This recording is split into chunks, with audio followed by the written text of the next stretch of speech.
Hello guys, welcome to my channel. तो आज हम देखेंगे इंजीनियर मैकेनिक्स यूनिट 1 का क्वेश्चन नंबर 5, जो कि AKTU 21-22 में पूछा गया है 10 मार्क्स में। तो देखते हैं क्या कह रहा है question. Two sphere ABC are resting on a smooth throw, draw the free body diagram of A and B showing all the forces acting on them both in magnitude and direction. The radius of sphere A and sphere B 250 mm और 200 mm। तो कह रहा है दो spare है जो कि smooth surface पे रखे हुए हैं, जिनमें से ए और बी, जिनकी रेडियस 250 mm और 200 mm है, और जिनका ये इसका डायग्राम है। और इससे ये ए बॉल है, ये बी बॉल है, या स्पेयर बोल दो। इस ए बॉल का वेट 500 न्यूटन है और बी बॉल का वेट 200 न्यूटन है। और ये एक सरफेस का अरेंजमेंट दिया हुआ है जिनके ऊपर ये बॉल रखी हुई है। तो देखते हैं कैसे होगा ये सवाल।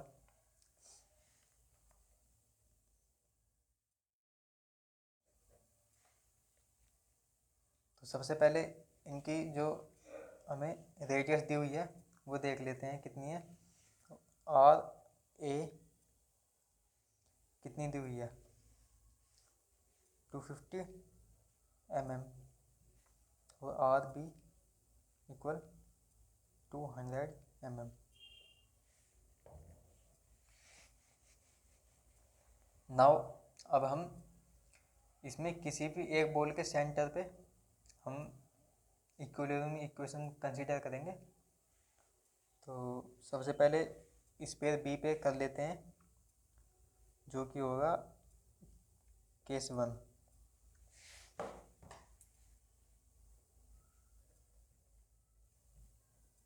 Consider equilibrium at sphere B. तो स्फेयर बी पे हम इक्विलिब्रियम कंसीडर करेंगे। तो सबसे पहले इसका फ्री बॉडी डायग्राम बनाएंगे हम। फ्री बॉडी डायग्राम कैसे बनेगा, ये बी पॉइंट इसका सेंटर हो गया। तो यहाँ पर ये 200 न्यूटन का इस पर लोड आ रहा है, 200 न्यूटन का लोड आ रहा है स्फेयर पे। और ये इस सरफेस से टच हो रहा है, जो सरफेस इस पर कुछ रिएक्शन फोर्स लगा रही होगी जो इसके वेट के कारण। तो यहाँ पर इस पर कोई रिएक्शन आ रही होगी जिसे हम आर बी बोल देते हैं। सिमिलरली यहाँ पर इन दोनों की बाउंड्री टच हो रही है आपस में, तो इसके वेट के कारण इसमें भी कुछ यहाँ पर रिएक्शन जनरेट हो रही होगी, जिसे हम बोल देंगे आर डी। रिएक्शन की डायरेक्शन किधर होगी, अंदर की तरफ, आर डी।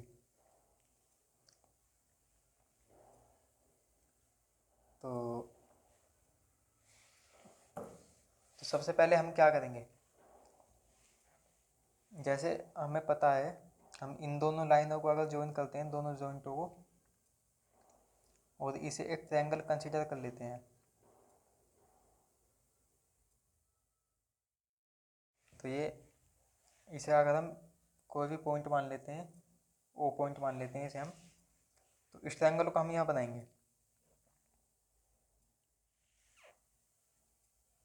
जो कि ये ए पॉइंट हो गया, ये बी पॉइंट हो गया, ये ओ पॉइंट हो गया। तो इसमें ए से बी की डायरेक्शन, ए से बी की डिस्टेंस कितनी हो जाएगी, यहाँ से यहाँ तक स्फेयर ए की रेडियस, और यहाँ से यहाँ तक स्फेयर बी की रेडियस। तो आर ए और आर बी अगर हम करते हैं तो कितना आएगा, R A plus R B equal 450 आ जाएगा।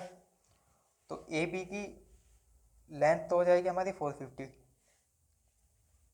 नाउ सेकंड, इसमें कह रहा है जो स्फेयर ए से और इस बाउंड्री तक की जो डिस्टेंस दी हुई है फिगर में, वो 600 mm दी हुई है, लेकिन हमें निकालना है ए ओ। तो 600 में से अगर हम स्फीयर बी की रेडियस माइनस कर दें तो ए ओ की वैल्यू निकल जाएगी हमारी। तो ए ओ कितना हो जाएगा, ए ओ इक्वल 600, ये स्फीयर ए के सेंटर से बाउंड्री तक की distance 600 minus radius of sphere B minus R A. तो ए ओ की वैल्यू कितनी आ जाएगी हमारी 600 और R A sorry R B आएगा। तो आर बी की वैल्यू कितनी दी हुई है 200, तो ये 400 वैल्यू आ गई ए ओ की। तो ए ओ की वैल्यू 400 आ गई। तो नाउ हम ट्रिग्नोमेट्री का यूज़ करके इसमें हमें क्या दिया हुआ है, बेस और हाइपोटेनस दिया हुआ है। तो बेस और हाइपोटेनस क्या होता है, कोस थीटा। यहाँ पर ये अगर कोई थीटा है, इसे हम कोई थीटा मानते हैं, तो कोस थीटा कितना हो जाएगा, cos theta equal base upon hypotenuse. तो बेस कितनी है इसकी 400, हाइपोटेनस कितनी है 450। तो कितना हो जाएगा 40 डिवाइड बाय 45, तो 0.888 आ गया। तो कोस थीटा की वैल्यू 0.888 आ गई। तो थीटा कितना हो जाएगा, कोस इनवर्स 0.89 लिख लेते हैं इसे राउंड ऑफ करके। तो कोस इनवर्स 0.89, तो यहाँ से थीटा की वैल्यू आ जाएगी हमारी 27.13 डिग्री।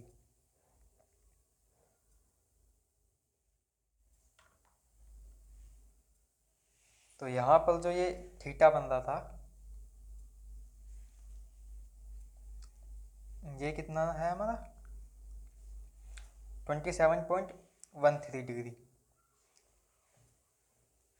तो यहाँ पर ये जो अब जो आर डी लग रहा है, आर डी जो फोर्स लग रहा है वो इस ए बी के डायरेक्शन में लग रहा है। तो ये ए बी जो है हॉरिजॉन्टल के साथ थीटा डिग्री का एंगल बना रहा है। तो यहाँ पर भी ये थीटा डिग्री का एंगल बनाएगा। वो जो थीटा की वैल्यू है हमारे पास निकल के आई है 27.13 डिग्री। नाउ अब हम इसमें इक्विलिब्रियम इक्वेशन लगाएंगे।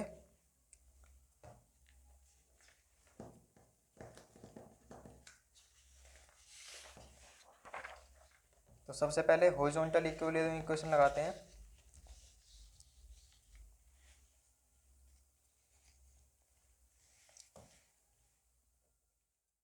Summation F X equal 0। तो एफ एक्स को अगर हम 0 लेते हैं तो आर डी, ये थीटा इसके साथ है, थीटा डिग्री का एंगल बना दिया आर डी, तो इसका बेस हो जाएगा ये। तो बेस कंपोनेंट आर डी का कितना हो जाएगा, F R D base component cos में आता है हमेशा, कोस 27.13 डिग्री माइनस ये इसके अपोजिट डायरेक्शन में लग रहा है, इसकी डायरेक्शन अगर इधर को रहेगी तो ये इसके अपोजिट डायरेक्शन में लग रहा है। तो आर बी इक्वल 0।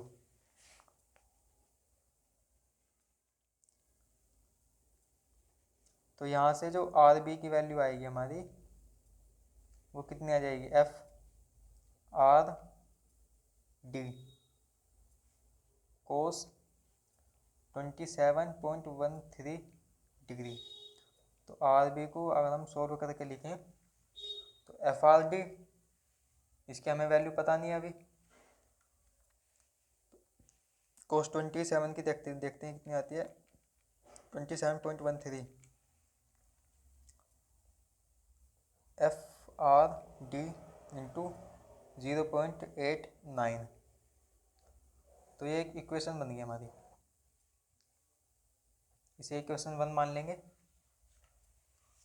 नाउ अब इसमें लगाएंगे हम summation of vertical force is equal 0। Y direction में जितनी फोर्सेस होंगी उन्हें ज़ीरो करेंगे। तो देखते हैं वाई डायरेक्शन में कौन कौन सी फोर्स दी हुई है इसमें। तो वाई डायरेक्शन में ये आर डी का एक वर्टिकल कंपोनेंट होगा जिसकी डायरेक्शन ऊपर की तरफ होगी।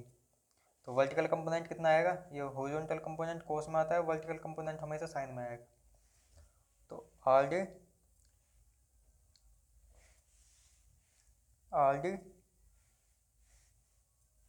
सॉरी ये R B F R D F F R D, ये भी यहाँ एफ आर डी आएगा, नहीं ठीक है, F R D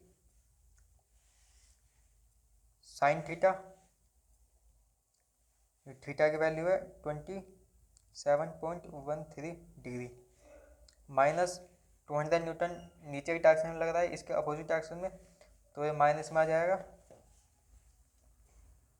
200 newton equal 0। Now F R D sine 27.13 degree equal 200 equal के इधर आके पॉजिटिव में आ जाएगा। तो एफ आर डी की वैल्यू कितनी हो जाएगी, 200 अपॉन साइन 27.13 डिग्री।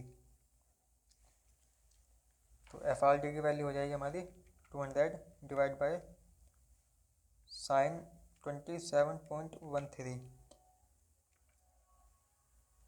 तो ये हो जाएगा 438.58। तो एफ आर डी की वैल्यू आ जाएगी हमारी 438.58 Newton.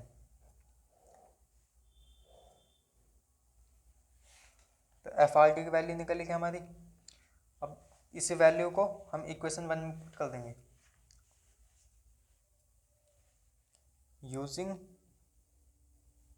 In equation 1 we get, तो आर बी हमारी इक्वेशन 1 क्या थी, R B equal F R D into 0.89। तो आर बी की वैल्यू हमारी यहाँ से निकल जाएगी एफ आर डी 438.58 इंटू 0.89। तो आर बी की वैल्यू आ जाएगी हमारी 438.58 इंटू 0.89, 390.34 न्यूटन।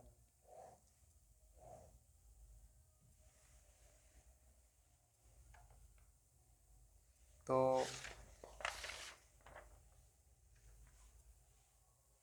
स्फीयर ए पे हमारे जितने भी अननोन थे, आर बी और आर डी अननोन थे, जिनकी हमारी वैल्यू निकल चुकी है। तो अब हम इक्विलिब्रियम कंसीडर करेंगे जो स्फीयर बी पे।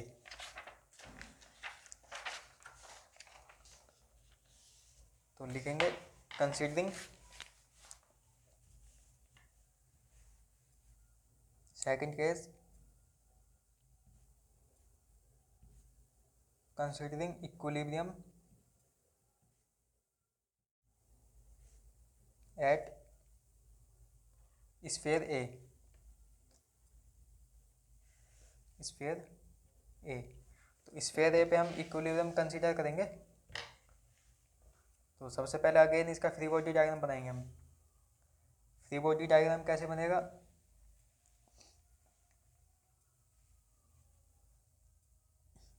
ए जिसपे एक लोड लग रहा है 500 न्यूटन का, और यहाँ से ए बी जिसे हमने टी बोला था,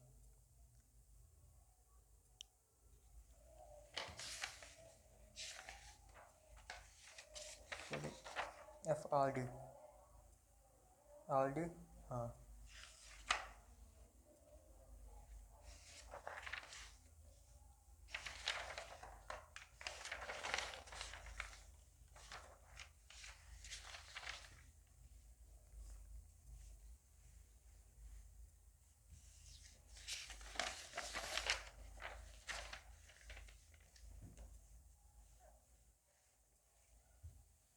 तो यहाँ पर इसमें अगेन आर डी एक फोर्स आ रही होगी जो कि हॉरिजॉन्टल के साथ 27.13 डिग्री का एंगल बना रही होगी।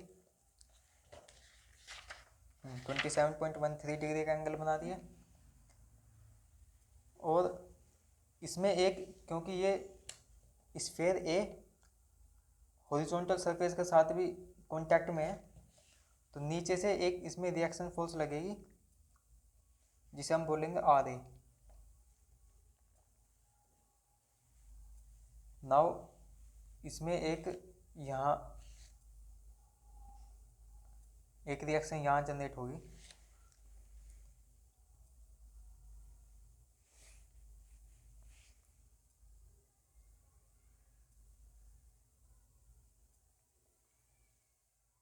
जिसे हम आर ए डैश बोल देते हैं।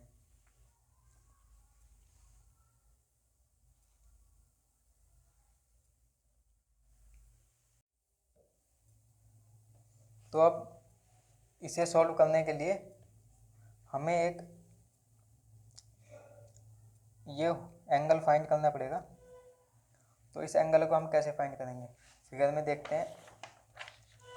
ये फिगर है, इस फिगर में दिया हुआ है ये जो सरफेस है इस स्फीयर के साथ 60 डिग्री का एंगल बना दिया। इसका एक रफ डायग्राम इधर बना लेते हैं। ये स्फीयर है,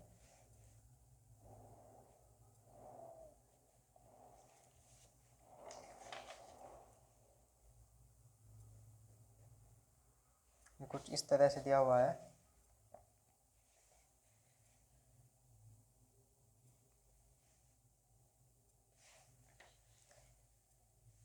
इस पे 500 न्यूटन का लोड लगा हुआ है। तो यहाँ से इसमें इस बी स्फीयर की वजह से एक रिएक्शन आ रही होगी जिसे हम आर बी बोल देते हैं। तो यहाँ से ये दिया हुआ है, ये 60 डिग्री का एंगल बना रही है। तो यहाँ पर जो इस फोर्स पर जो इस स्फीयर पर जो एक रिएक्शन फोर्स लग रही होगी इस सरफेस के कारण, वो एक आर ए डैश बोल देते हैं इसे हम। तो अगर हम इस पूरे एक ट्रायंगल को कंसीडर करें, ये एक ट्रायंगल बन रहा है इस तरह से, ये 60 डिग्री का एंगल है और ये रिएक्शन फोर्स है, तो ये यहाँ 90 डिग्री का एंगल बनाएगी। तो 90 डिग्री का एंगल बनाएगी, ये 60 होगा तो ये एंगल 30 डिग्री हो जाएगा। तो ये एंगल कितना हो जाएगा, 30 डिग्री।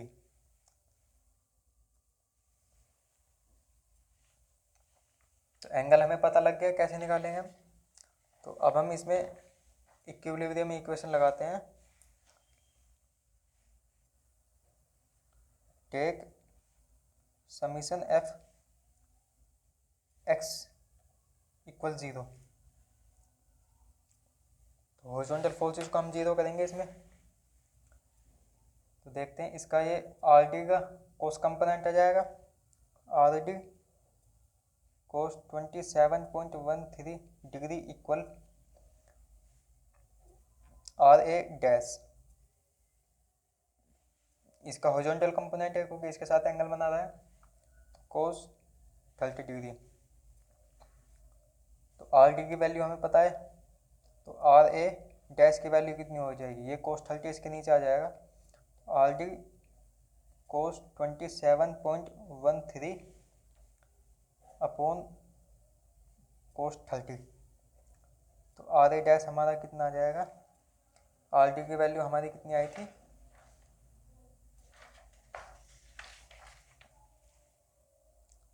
438.58 इंटू कोस 27 0.89 वैल्यू आई थी हमारी इसकी।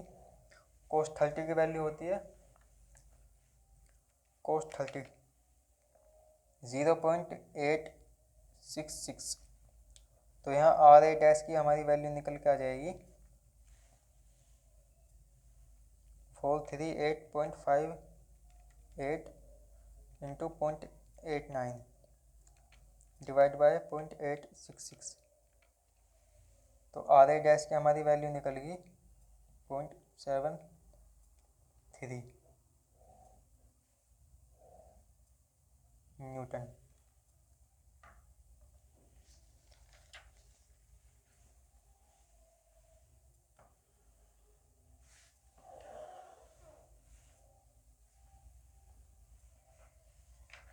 नाउ हम लेंगे वर्टिकल फोर्सेस में इक्विलिब्रियम इक्वेशन कंसीडर करेंगे। तो ऐसे ही यहाँ हम इसके वर्टिकल फोर्सेस, दो वर्टिकल फोर्सेस तो हमारे पास हैं 500 न्यूटन और आर ए डैश का साइन कंपोनेंट और आर डी का साइन कंपोनेंट आ जाएगा। देखते हैं आर ए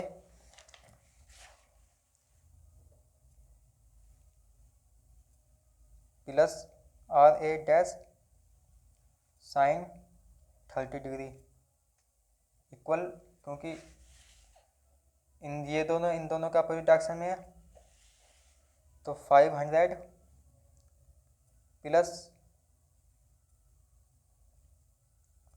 आर डी कोस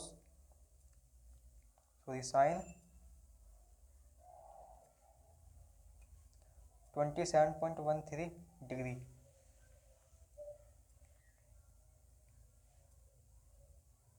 तो आर ए की वैल्यू हमें निकालनी है। आर ए इक्वल हो जाएगा 500 plus R D sine 27.13 degree, और ये आर ए डैश इधर आके माइनस में R A dash sine 30 degree. तो अब हम इनकी वैल्यू रख के इन्हें सॉल्व कर देंगे। तो आर ए की वैल्यू हमारे पास ये 500 ऐसे ही आ जाएगा, प्लस आर डी हमें कितने दिया हुआ है 438.58 साइन 27.13। तो इसकी वैल्यू आ रही है हमारी 199.99 माइनस आर ए डैश हमारे पास 450.73 साइन 30।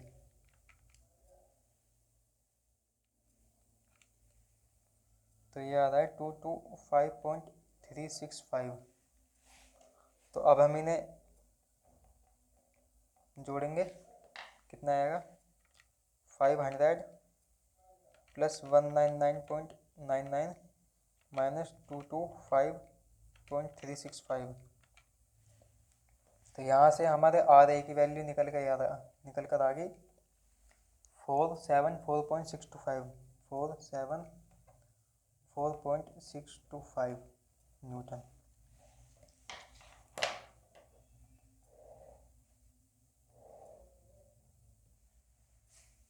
तो अब इस डायग्राम में भी स्फीयर ए पर भी हमारे पास आर ए और आर ए डैश अननोन थे, जिनकी वैल्यू हमने निकाल ली है।